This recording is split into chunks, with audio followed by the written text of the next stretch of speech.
técnico casi objetivo, moralmente neutro, ¿no? Pragmático, instrumental, por así decirlo, ¿no? Ya no hay la exigencia, es decir, tú puedes desarrollar tener cierto conocimiento y desarrollar cierta práctica técnica, y esto no te exige ninguna cualidad de perfección moral. Así, por ejemplo, y todos lo hemos sufrido en algún momento, tú no tienes que tener ninguna cualidad moral para ser chofer de la ruta que ustedes quieran, ¿no? La 39, la 209, la 200, la que más odien, ¿sí? Es decir, no hay un certificado moral que diga, oye, es una buena persona, ¿no? No, pues aquí si sabe manejar, y esto es un decir, ¿no? Si sabe manejar, entonces está decidido, ¿no? El asunto. En cambio, por ejemplo, en un proceso donde la verdad es algo que ocupa todo el ser, digamos un sacerdote, en esa dimensión, no solamente se supone que tiene que saber aquello que es su oficio, sino que aparte tiene que ser una persona. O sea, es ser y saber, ¿sí? Teóricamente no hay una escisión ahí, ¿sí? Hay algo que compromete la verdad de sí mismo en una creencia, y es decir, yo no soy algo diferente de lo que conozco, ¿sí? No hay esta partición en mí. Pero en la vida moderna, en la que todos los sólidos se desvanecen en el aire, como dice Marshall Berman y Marx, aludiendo a Marx, pareciera que sí opera esta decisión, ¿no? Es decir, el asesino que mata, que no tiene sin ningún problema moral, ¿no? El que toma las decisiones económicas sin que me dé ningún sentimiento de ningún tipo, ¿no? Simplemente una decisión racional de acuerdo a sus propios intereses, etcétera, etcétera. La espiritualidad, vamos a decirlo así, sin decirlo, la espiritualidad se ha empobrecido para ocupar solo un espacio de religiosidad y de creencia. Creo que es una definición medio contundente, ¿no? O una frase medio contundente, pero habría como una especie de, desde esta perspectiva, como una especie de empobrecimiento de esa espiritualidad, y ya no refleja como que este deseo de trascendencia. Y si fijamos este principio en el conjunto de prácticas, el Feng Shui, quién sabe qué, las filosofías orientales, etcétera, etcétera, como que esos son nuestros deseos de recuperación de esa espiritualidad perdida, ¿no? ¿Sí? Como que hay algo pasa, ¿no? Que se ha empobrecido esa capacidad de empoderar la espiritualidad en el sujeto, ¿sí? Ya no estamos hablando de la religiosidad, fíjense, estamos hablando de esta dimensión de la espiritualidad, que implicaría este conocimiento de sí mismo, esta transformación del sujeto, y que también por otra parte la filosofía puede estar o no puede estar, o está presente en los fines, pero no en los métodos del yoga aunque sí está, ¿verdad? Pero no está así como que evidente, ¿no? Bien, es a lo que voy, ¿no? Como que ahora la búsqueda de la espiritualidad se define como el deseo de tratar de recuperar ese yo escindido. No sé qué piensan ustedes, cómo lo ven. Pues sí, de hecho, por ejemplo, se nota mucho esa decisión, ¿no? Por un lado, el lado, digamos, conocimiento puramente técnico del conocimiento ético, por decirlo así, ¿no? No hay verdadero compromiso, porque, por ejemplo, por un lado están los científicos que no se desarrollan la bomba nuclear, y luego esos mismos científicos están en contra de la bomba nuclear, pero aún así la desarrollaron, ¿no? Es verdadera contradicción. Un conflicto ético y grave, ¿no? ¿Sí? Y bueno, como que ese es el horizonte de actuación del sujeto en esta tardomodernidad, ¿no? Por así decirlo, ¿no? Sí, pues ya con eso terminar porque no era muy poquito. Bueno, yo creo que obviamente hay más, y me gustaría recuperar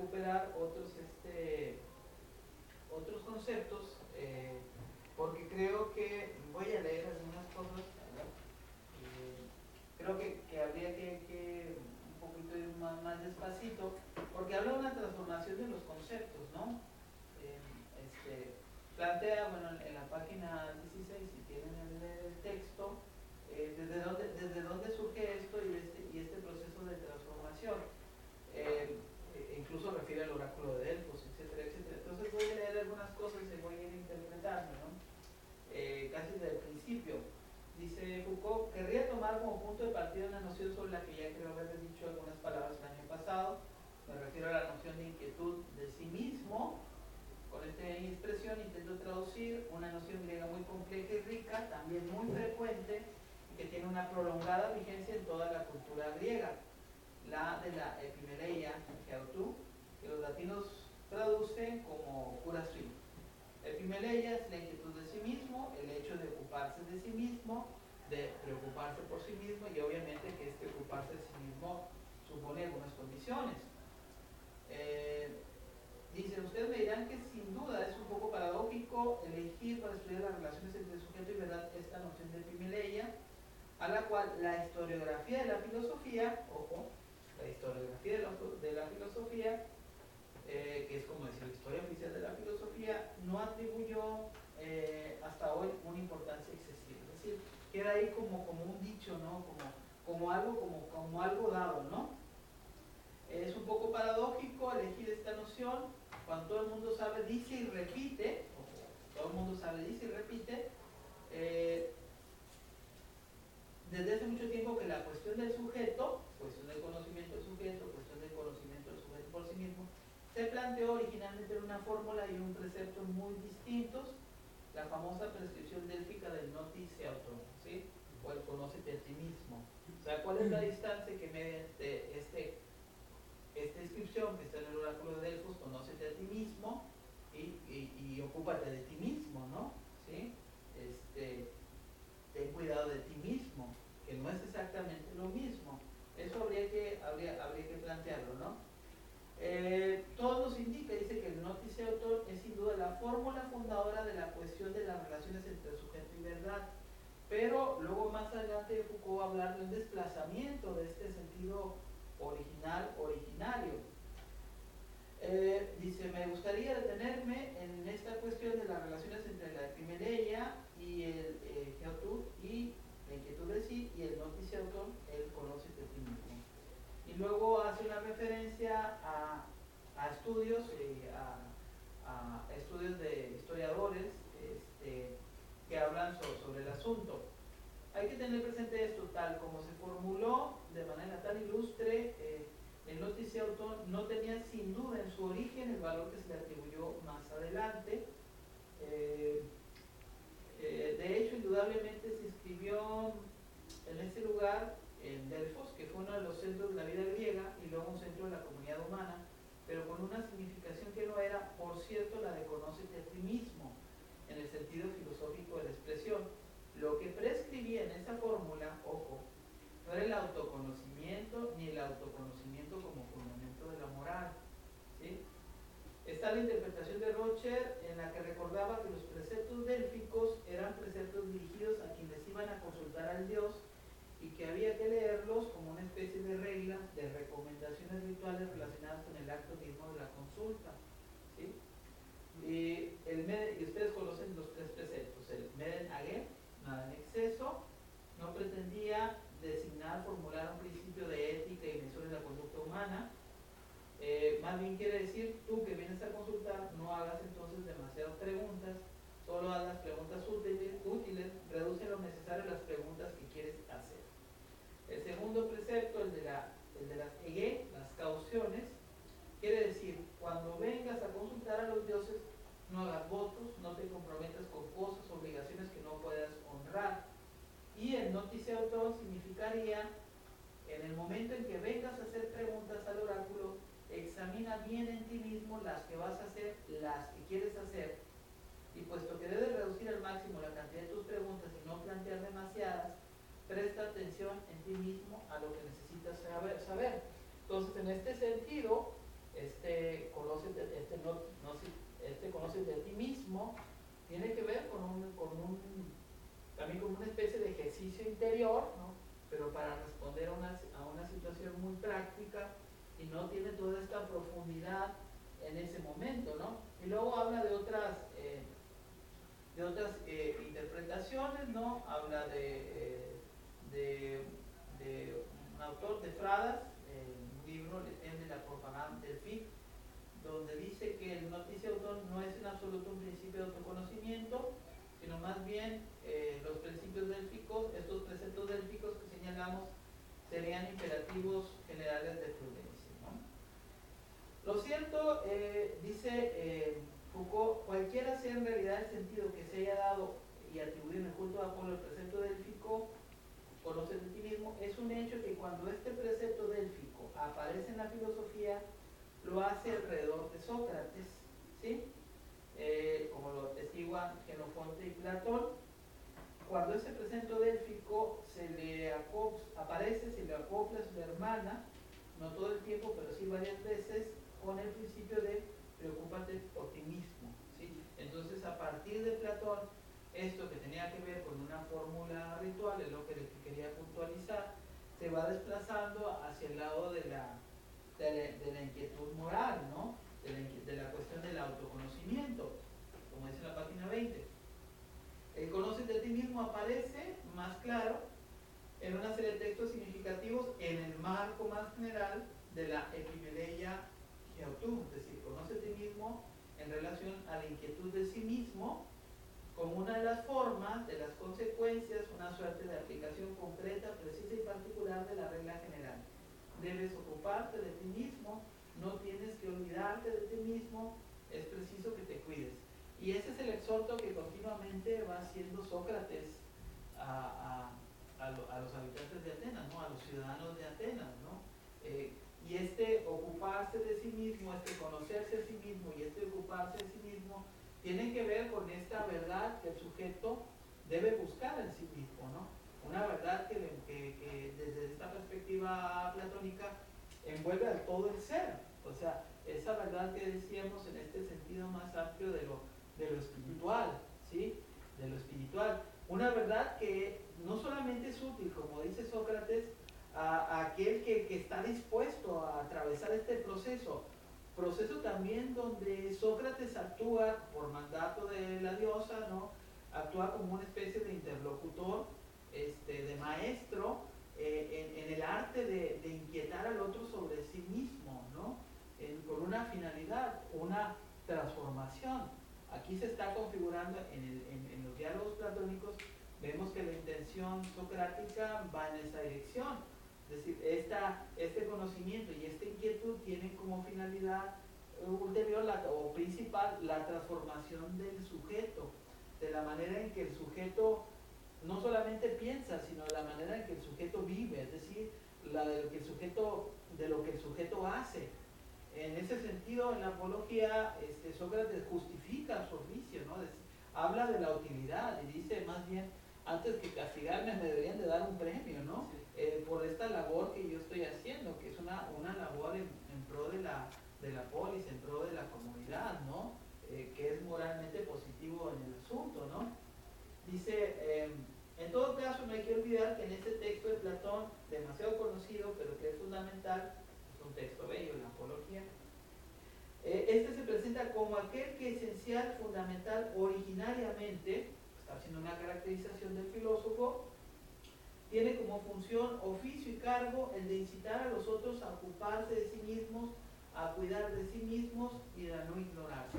Y yo creo que con todo y la progresión del discurso filosófico y la amplitud de las temáticas del discurso filosófico, creo que esencialmente la filosofía se debe seguir ocupando básicamente de lo mismo, ¿sí? Es decir, la filosofía tendría que, desde mi perspectiva, y es un poco conjunto de ideas que estoy desarrollando para lo que voy a platicar con ustedes en el coloquio, la filosofía esencialmente debería poder comunicar, ¿sí? Esta intención a los sujetos, ¿no? Que los sujetos se hagan cargo de sí mismos, ¿no? Quizás lo que pasa es que las disciplinas han sustituido a la filosofía, la pedagogía, la ciencia, los otros saberes han sustituido en esta intención pedagógica de la filosofía respecto de la orientación de los sujetos, ¿no? Ahora orienta el psicólogo, orienta el pedagogo, orienta el científico, pero no orienta el filósofo, como al parecer el saber del filósofo se ha restringido a un campo hiperespecializado que ya está como desconectado de la vida, de la cotidianidad. Y si vamos al pensamiento clásico, que eso es lo hermoso del pensamiento clásico, vemos que hay una perfecta unidad entre lo que el filósofo hace, ¿sí? La labor que el filósofo hace entre lo que piensa y lo que hace, aquello que está buscando, ¿no? No hay una desconexión con la vida. Bueno, dice, encontramos un primer pasaje, el 29D de la Apología. En él, Sócrates, al defenderse, hace una especie de alegato ficticio frente a sus acusadores y jueces. Se le reprocha encontrarse en una situación que debería avergonzarse. La acusación consiste en decir esto: no sé muy bien qué hiciste mal, pero debes reconocer que es vergonzoso haber llevado una vida tal que ahora tengas que estar frente a los tribunales. No es cierto, en definitiva, que hay algo vergonzoso en quien ha llevado una vida determinada de la que no se sabe cómo es, pero debido a la que corre el riesgo de ser condenado a muerte, a lo cual Sócrates responde que más bien está orgulloso de haber tenido esa vida y que si alguna vez se le pidiera que la modificara, se negaría, ¿no? Entonces, y dice, bueno, ahí la frase: atenienses, os estoy agradecido y os amo, pero obedeceré al Dios antes que a vosotros, y mientras tenga un soplo de vida, la parresia, recuerden lo que hemos señalado, mientras sea capaz de ello, estad seguros que no dejaré de filosofar, de exhortaros, de aleccionar a cualquiera de vosotros con quien me encuentre, ¿no? Entonces, ahí está justamente la intención. Y luego más adelante sigue Foucault. ¿Y cuál es la lección que daría si no le condenaran, puesto que ya le dio antes de ser acusado? Pues diría entonces, como acostumbra hacerlo, a quienes tropiezan con él: ¿cómo, querido amigo? Tú eres ateniense, ciudadano de una ciudad que es más grande, más renombrada que ninguna otra por su ciencia y su poderío, y no te ruborizas al poner cuidado, etimilescai, en tu fortuna, a fin de incrementar a lo más posible, así como en tu reputación y tus honores. Acuérdense del arete y la transformación de este concepto de arete. Pero lo que se refiere a tu razón, a la verdad y a tu alma, fíjense cómo está hablando esta idea de espiritualidad: razón, verdad y alma. No está divorciado los conceptos, las palabras una de otra. En lo que refiere a tu razón, a la verdad y a tu alma, que habría que mejorar sin descanso, no te inquietas por ella y ni siquiera las tienes en consideración. Yo creo que aquí está esta parte central, donde está esta exhortación justamente a este cuidado de sí de los sujetos, ¿no? Donde, insisto, estas tres partes no están diferenciadas ni están separadas. Ustedes se ocupan de un montón de cosas, de su fortuna, de su reputación, pero no de ustedes mismos, ¿no? Y si alguno de ustedes contestara, afirmara que las cuida su alma, la verdad y la razón, no crean que voy a dejarlo e irme de inmediato. No, lo interrogaré, lo examinaré, discutiría con joven o viejo, extranjero o ciudadano. Actuaría así con cualquiera que encontrara y sobre todo con vosotros, mis conciudadanos. Pues eso es lo que me ordena el Dios, y creo que nunca nada más fue beneficioso para la ciudad que mi celo en ejecutar esa orden, ¿no? Esa orden por la cual los dioses confiaron a Sócrates, la tarea de interpelar a la gente, jóvenes, viejos, ciudadanos o no, para decirles: ocúpense ustedes de sí mismos, ¿no? Esta parte está interesante. Luego empieza a hacer una especie de caracterización de la actividad del filósofo, ¿no? en el diálogo platónico. Dice, en primer lugar, la actividad del filósofo consistente en incitar a los demás a ocuparse de sí mismos, es la de Sócrates, pero la que le encargaron los dioses. Al dedicarse a ella, Sócrates no hace otra cosa que cumplir una orden, ejercer una función, ocupar un lugar que le han fijado por los dioses. En segundo lugar, si Sócrates se ocupa de los otros, lo hace desde luego al no ocuparse de sí mismo. Y los testimonios también de la vida de Sócrates pues nos hablan de que por ocuparse de los demás no le cumplía a su familia ni a su esposa, etcétera, etcétera, ¿no? Y que suele haber un desbalance también en eso de ocuparse de los demás antes que de ocuparse de uno mismo, ¿no? Y que en todo caso es una especie de elección, ¿no? O sea, es decir, por eso la filosofía tiene eso de ser electiva propiamente, ¿no? Sócrates descuidó su fortuna, renunció